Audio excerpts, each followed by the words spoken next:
So, as you know that most of the glycogen is stored in muscle and liver.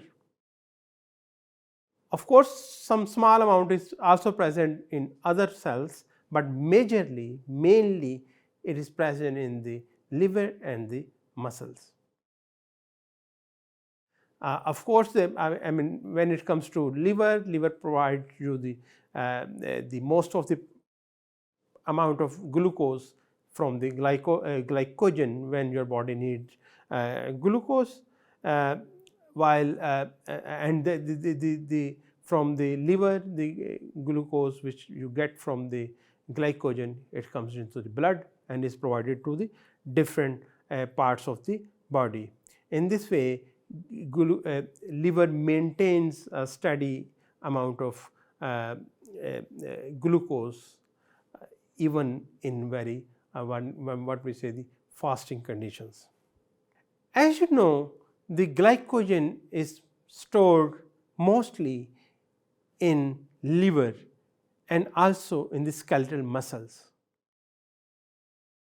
The glycogen in the muscle is used when you are undergoing some very I would say extraneous exercise, very severe exercises, and you have a depletion of a high energy compound like ATP, and you need more and more glucose, and on readily basis you get what we say the glucose from glycogen, and this glycogen is stored in the skeletal muscles.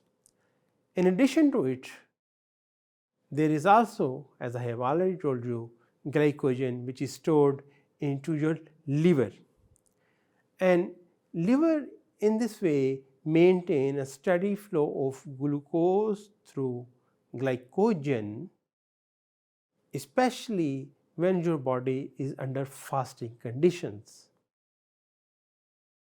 Liver glycogen can maintain glucose level to appropriate concentrations until 10 to 18 hours of fasting. After that, liver cannot do that.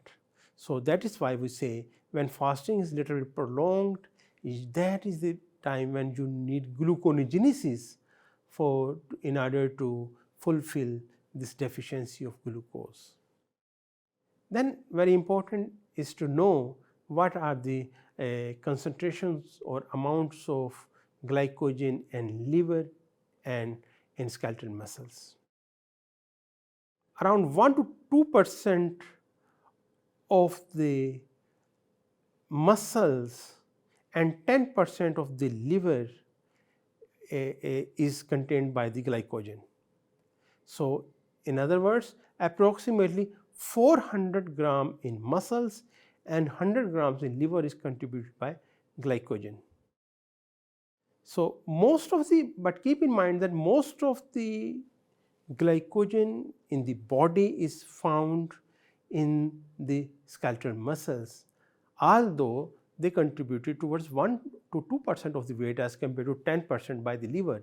The reason behind this is that because the skeletal muscle cover most of the part of the body, while liver is just a small organ as compared to the skeletal muscles which are present in different parts of the body. So, surface area of skeletal muscles is much more than the liver.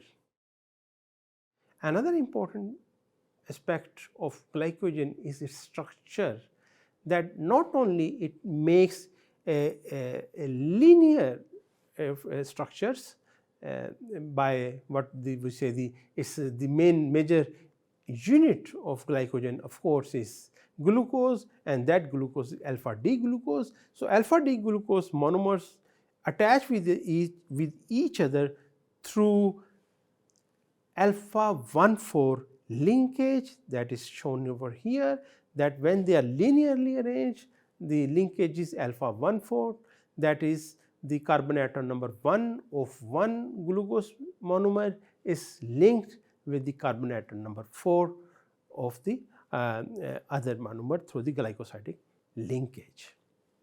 And then when branches occur, the linkage is not 1,4 but 1,6. So, here one carbon atom of one monomer is linked with the carbon atom number 6 of another monomer in the branches. Usually after 8 to 10 glycosyl residues, glucose residues, the branching does occur in glycogen. A single glycogen molecule can have a molecular weight of 108 Dalton. Keep in mind that because they are branching, there is extensive branching in the molecule of what we say glycogen. So, as a result, it requires a granular shaped, globular shaped, and in this globular shaped contain lots of enzymes which are involved in the metabolism of glycogen. There is always fluctuation in the glycogen storages in body, and the reason behind this is that your body is not all the time being fed with glucose. Liver glycogen increases during the well-fed state when you are really fed well, and of course, it will be depleted during the fasting conditions. Muscle glycogen, on the other hand, is quite consistent unless you are doing very extraneous type of very severe type of exercises, then there might be some depletion, but generally it remains consistent. Keep in mind that for body to provide more and more glucose, you need the degradation of glycogen. On the other hand, to store the glucose, you need to synthesize glycogen. So, synthesis and degradation of glycogen goes side by side, and it is very important.